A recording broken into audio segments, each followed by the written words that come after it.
Well, Club Shay Shay is getting messier and messier. It's almost like Wendy Williams didn't go anywhere. She just got a wait set. So Monique was on. Every time I see Monique these days, she's on doing some greasy ass video with her and her daddy complaining about something or working out. I don't know nobody that work out that much and gain weight unless every crunch you do got Captain in front of it. But apparently she goes on Club Shay Shay and tells the story about how she came on my radio show and I wasn't there at the time. And my co-host Jasmine Sanders played a game that we played all the time with everybody called Would You Rather. She apparently was so offended by that she says she got off. She called me. Monique did, and she said I was very dismissive, like, Monique's a liar. When Monique did call me, I heard her complaints, I listened to her, and I pulled the segment. So if I had been as dismissive as she alleges I was, that segment would have aired. It didn't, because I respected her wishes. She's a liar. It's also befuddles the shit out of me how somebody who as a comedian talks as much shit about everybody else as she does, she has the temerity to be offended about anything as much shit as you say about people. Then she encouraged everybody, allegedly it stems from the fact that I used to always talk shit about her on video after video, and she encouraged her sweet babies to look at the video and find them. Do that. Do exactly what she says. And you know what you're not going to find? You're not going to find any evidence of that, because Monique is a fucking liar. She's lying about that. But what you will find is Monique talking shit about some alleged contract dispute we had. Look at the ticket. It says D.L. Hughley, then Monique. She knows the story. But what she did in response to that, she talked about my dog, my wife.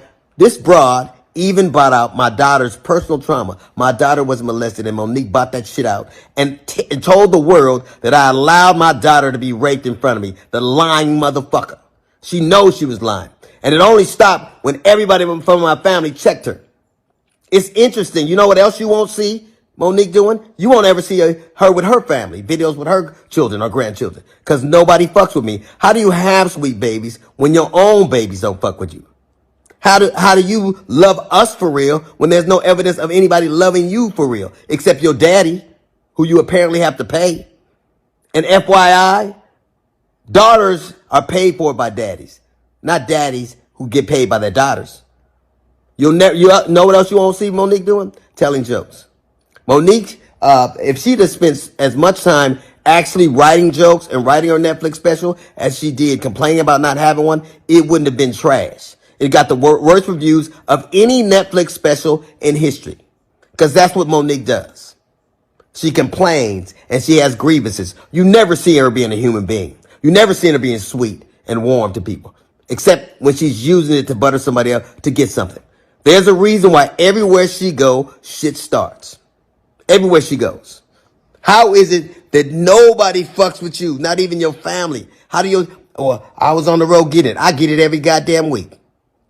Look at my schedule versus yours. See how much I'm going. And I still manage to have a relationship that I cherish with my children. Can you say the same? You can't.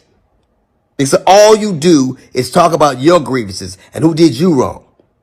There's a reason you're by yourself. There's a reason you got to pay a man to love you. It's sad. There's an old adage that says you can't buy love. It's a shame, Monique, that you probably always will have to.